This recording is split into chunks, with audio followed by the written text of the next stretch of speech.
Está con nosotros Matías Smut y Alejandro Cavegia, el secretario de la producción de la municipalidad y un empresario de eventos. Bueno, ¿cómo llevan esta primera parte? ¿Cómo ven ustedes que los santafesinos se han acomodado a la ordenanza sobre nocturnidad? A ver, como bien decía, fue un tema de largo debate, ¿no? Hablábamos con algunos empresarios en estos días. Debate y polémica. Polémica, seguro, pero creo que se hizo un trabajo muy interesante porque el mensaje que envió el Ejecutivo se fue modificando con un consenso tanto entre los concejales de toda la fuerza política como el propio Ejecutivo. O sea, se hizo una discusión muy extensa, pero muy a conciencia, ¿no? Esto vos decías, la audiencia pública, donde participaron más de 100 vecinos y vecinas de la ciudad, pero también hubo más de 20 reuniones en el Consejo donde fuimos los funcionarios, pero también fueron especialistas en sonido, vecinales, empresarios. La verdad que se escucharon todas las voces. Fue una discusión que atravesó, o tal vez fue de las más notorias del año pasado. Se llegó a una ordenanza, se tuvo el tiempo para reglamentar y ahora estamos en los días previos a la implementación. Una implementación que va a cambiar mucho, o va a modificar las costumbres o cómo se encaraban ciertos emprendimientos, porque básicamente esta norma establece cuestiones que antes no se tenían en cuenta. Y que en esa cuestión hay cosas que se tomaron desde pensamientos o de posturas que tenían los vecinos y otras de los empresarios. Y hay un claro ejemplo en el uso del espacio al aire libre o el espacio público con la limitación horaria que se establece hoy en día con la nueva ordenanza. Muchas veces los vecinos, pero tengo un bar que se quedan hasta las 5 de la mañana en la vereda. No estaba prohibido que eso pase. Hoy hay una norma que establece cómo tiene que funcionar el espacio al aire libre, por ejemplo, y yendo a los bares. Con lo cual me parece que es importante para este criterio de los vecinos o de la convivencia entre la actividad y el vecindario. Esta cuestión vinculada a los horarios de los espacios al aire libre, los aforos, las cuestiones sonoras de los distintos establecimientos, la higiene urbana que los establecimientos de este tipo van a tener que hacer en su entorno, son cosas que atraviesan la ordenanza y que fueron parte de la discusión y muchas teniendo en cuenta la responsabilidad empresarial, sabiendo que había una situación de conflicto. Si se discute la nocturnidad es porque la norma que en su momento fue por emergencia y que duró más de 10 años estaba siendo un conflicto latente con una mala experiencia. Nosotros salimos por una emergencia de una situación compleja de la nocturnidad en lo que era la vieja Recoleta, donde teníamos boliche con 2.000, 3.000 personas de aforo en el microcentro santafesino. Eso llevó al traslado, o sea, hay que ver todas estas cuestiones y eso fue lo que nos impulsó y la decisión que tomó el intendente de discutir la nocturnidad. No mirar para el costado y entendiendo que era una necesidad que empecemos a tomar ciertos parámetros para que al inversor le vaya bien, para que estén las reglas claras, para que a la hora de abrir un local o de modificar un local de esta característica sepan cómo tiene que hacer. Hoy el municipio, gracias a esta ordenanza, incorporó personal técnico que puede discutir técnicamente las cuestiones sonoras de los espacios. Eso no existía. Antes la medición era, íbamos, nos parábamos a cierta distancia del local y si daba un poco más, un poco menos, era infracción o no infracción. Hoy se piensa o se pensó en la ordenanza todo un procedimiento previo que va a implicar, en la reglamentación ya está previsto, 3 informes distintos, dependiendo si es un bar o si es un bar clase B que puede tener gente bailando y música en vivo hasta 80 personas, o si es C hasta 200, o los salones de fiesta. Todo ese tipo de cuestiones que son más vinculadas a la música en vivo o a tener un DJ o a tener esta festividad o gente bailando, va a tener que hacer un proceso previo de habilitación o para los que vienen funcionando de readecuación que antes no estaba en la norma, y eso me parece que es muy positivo y que nos va a permitir ordenar esta convivencia entre los vecinos de los distintos espacios y los empresarios. ¿Y los empresarios qué dicen casualmente? Alejandro. Nosotros estamos acompañando y celebramos realmente lo que fue, como dijo Matías, todo el proceso de la nueva norma. Yo lo viví como algo inédito, como algo muy democrático, de una participación que generalmente no se tiene en este tipo de cosas.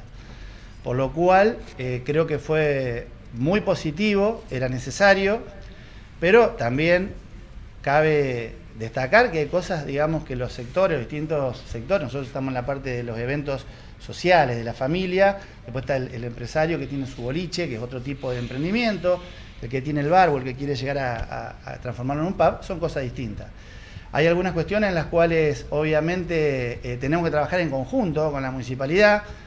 Gracias a Dios tenemos al lado, y nosotros ya de la pandemia, un funcionario que trabaja como Matías y que está codo a codo. En esto hay que decir las cosas como son. Nos quejamos cuando no es, pero cuando es hay que destacarlo. Y Matías ha sido siempre una persona cercana para hablar. Y bueno, estamos diagramando todo esto. Obviamente tenemos, yo lo he manifestado, tenemos ciertas incertidumbres.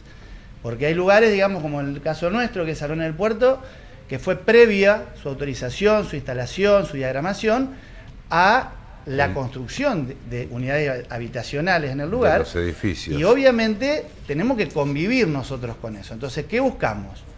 No ser perseguidos por el vecino, que vino después de que estaban los salones funcionando, y nosotros, desde nuestro lugar, adecuarnos dentro de nuestras posibilidades económicas y físicas a las nuevas normas, pero poder seguir trabajando, porque lo que no cabe duda, que también estuvo en la discusión, fue el tema de que son fuentes de trabajo. La nocturnidad genera mucho trabajo, ha generado innumerables lugares para que el turismo pueda acceder. No podemos decir, che, los salones de fiesta no pueden funcionar más, las chicas de 15 no cumplen más, los casamientos no los hacemos más, las recepciones no están más, los eventos corporativos. Entonces necesitamos readecuar todo, tener el acompañamiento del municipio, la paciencia de las obras que haya que hacer, el vecino también que tenga su aporte y su paciencia. El vecino no se tiene que transformar en un denunciador serial de cada sonido que escucha.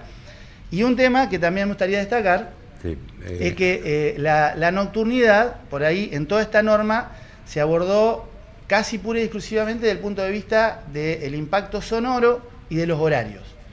Pero creo que hay una nocturnidad que debemos, sí o sí, todos los santafesinos realmente ponernos de acuerdo y tener la voluntad y las agallas de abordarlo, que es la seguridad, el consumo de alcohol, el ordenamiento de los cuidacoches, que son una realidad. A mi criterio no hay que sacarlos, pero sí hay que darle un formato y hay que configurar eso, porque no puede ser lo que es, ni tampoco hay que sacarlos porque son una realidad y son trabajadores de alguna manera. Entonces, yo creo que esas cosas también deben ser discutidas inmediatamente a todo este proceso, porque si no es como que estamos pintando el frente de la casa, pero entramos y hay humedad. Entonces, una pregunta para los dos, Matías, porque en su momento creo que, no sé, Osvaldo, si recordás, 20 años atrás, ¿no? Se planteó el tema de los horarios y el argumento más fuerte, y hoy en día creo que se reflota con mucho más poder, es que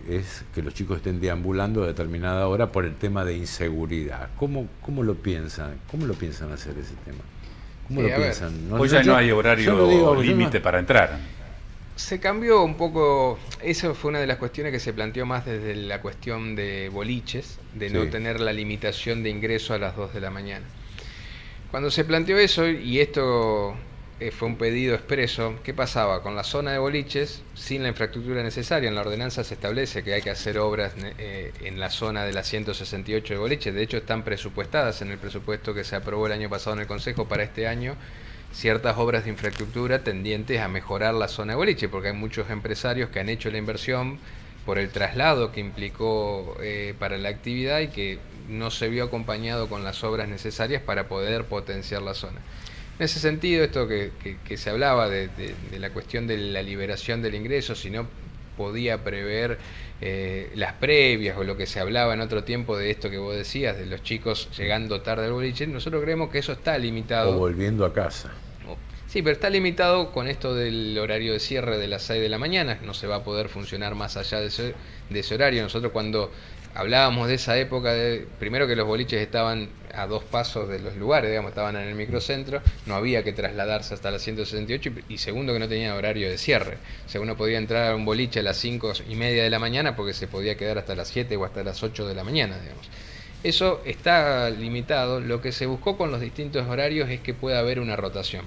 Por ejemplo, nosotros regulamos en esta ordenanza la actividad de los paradores de playa, que en el verano fue uno de los puntos conflictivos con los vecinos de Siete Jefes. Creo que en este verano puntualmente se ordenó mucho con el respeto de los horarios y se regula que el funcionamiento de los mismos puede ser los fines de semana hasta las 2 de la mañana. Lo que buscamos con eso es que haya una rotación, que se dé un sendero seguro donde quien quiera estar en un parador hasta las 2 de la mañana y pueda seguir la nocturnidad, pueda ir a la zona de boliche que está cerca de ese espacio y se pueda dar ese movimiento que potencie tanto a la zona de los paradores como a la zona de boliches. Recién Alejandro citó un tema Sí. que no deja de ser polémico y que no se ha puesto en serio sobre la mesa. ¿Tenés opinión formada de qué hacer con los trapitos? A ver, ¿Y los cuidacoches? Es ¿Qué un hacer? tema que no se trató, obviamente, la ordenanza de nocturnidad lo que establece es cómo habilitar los espacios. Sí, pero es que un problema colateral a este. Tal cual. Es decir, aquel que sale a la noche tiene que estar pagando. Y es más allá, hoy hay trapitos que Sí. no solamente están vinculados a la nocturnidad, sino que están en la puerta de un colegio o en lugares que son concurridos. Parece que es una cuestión que hay que tener una mirada integral, donde vamos a tener voces que se van a promulgar por la prohibición de la actividad y vamos a tener otra postura donde vamos a tener que trabajar en un sentido de cómo integramos o cómo llegamos a esos lugares, porque la realidad es que la realidad que en muchas ocasiones terminan siendo cuestiones que tienen más vinculada a la seguridad que a la actividad del trapito, porque cuando vos hablas del trapito, encontrás un vecino que te dice, el que tengo en mi cuadra, la verdad que nos saluda, nos conoce a todos, y después tenés otro que te dice, no, vos sabés que no me gustó la forma. O sea, hay que hacer un análisis del tema, creo que va a ser un tema que se va a discutir en este año, principalmente por la cuestión electoral, también va a ser que sea un tema que nos convoque a debatirlo, pero va a haber que hacer un debate amplio donde lo que sea cuestiones de seguridad se van a tener que tomar con las medidas de seguridad, y lo que sean las cuestiones de contención social y de tenerlos o de tener una intervención sobre ese sector, lo vamos a tener que hacer del municipio. Me parece que un debate que no mezcla la cuestión de nocturnidad, pero que está ligado conjuntamente. Está vinculado. Recién Alejandro decía, los vecinos tendrán que tener paciencia para acompañarnos en el proceso de inversiones que tenemos que hacer para acomodarnos a la ordenanza. Uno entiende que tiene que ver precisamente con la insonorización o la adecuación sonora de los lugares. La pregunta que yo quiero hacerle es decir, ¿por qué Villadora pudo hacerlo? Y en un tiempo medianamente rápido, y a ustedes les lleva tiempo. Villadora es un club, principalmente. O sea, ellos se manejan con una recaudación, digamos, X, que es continua y dista mucho de lo que nosotros podemos hacer en lo privado. Yo, por ejemplo, a mí me agarra una temporada de lo que es mayo, junio, julio, agosto, y nosotros trabajamos al 20%, es como el invierno en la heladería. Villadora el baile lo tiene todos los fines de semana. Ellos tienen la recaudación asegurada, nosotros no. Nosotros trabajamos fuerte 6 meses al año. Aparte, venimos de haber estado absolutamente cerrados, y lo puede garantizar Matías, esto que estoy diciendo, donde nosotros tuvimos que soportar alquileres, empleados a puerta cerrada y a recaudación cero. Es más, yo le estoy explicando ahora a la FIP por qué no facturé, que no lo puedo creer. La FIP me está preguntando por qué no facturé el 2020, por qué no me da el balance. Tuve el negocio cerrado. Entonces, a ver, todo esto hace que no estamos en un proceso natural. No nos olvidemos de dónde venimos y con qué nos encontramos ahora, ¿sí? Bueno, entonces esto va a llevar un proceso. Si a mí viene la municipalidad y me dice, tenés que invertir 15 millones de pesos para insonorizar el salón, hoy ya... Eso es lo que cuesta más o menos. Y no tengo idea, pero no son cosas sencillas. Son superficies muy grandes. Nosotros tenemos 1.500 metros de superficie. Entonces, a ver, si a mí me dicen, tenés que insonorizar, tenés que hacer el sarcófago del reactor de Chernobyl, no es fácil, ni rápido, ni económico. Y aparte, vos tenés que brindar el servicio el fin de semana. ¿Cómo hace para construir? ¿Qué hago? Paro el salón 6 meses. Entonces, hay todo un proceso. Y vuelvo a repetir, en el caso nuestro, el vecindario vino después de las habilitaciones y de que se establecieron los lugares físicos de trabajo. Es más, originariamente esos terrenos estaban destinados al entretenimiento. Originariamente sí. El dique 2 iba a ser otra cosa. Claro. Y cuando la municipalidad y el ente portuario dijo, vengan acá a instalar este tipo de emprendimiento, sí. No se lo hizo pensando en que enfrente íbamos a tener un vecino. Por eso, digamos, queremos que, por ejemplo, yo le comentaba a Matías, yo particularmente tomé la determinación de que las fiestas no van a ser en nuestro salón hasta las 6, sino hasta las 5. ¿Sí? Una fiesta que empieza a las 20, a las 21, es más que suficiente. El festejo hasta las 5 de la mañana. Si otro salón en otro lugar quiere seguir hasta las 6 o hasta las 7, que no se puede hasta las 7, hasta las 6, nosotros vamos a colaborar con que la fiesta a las 5 de la mañana termine, cosa que el vecino no diga, son las 7 de la mañana y esto sigue.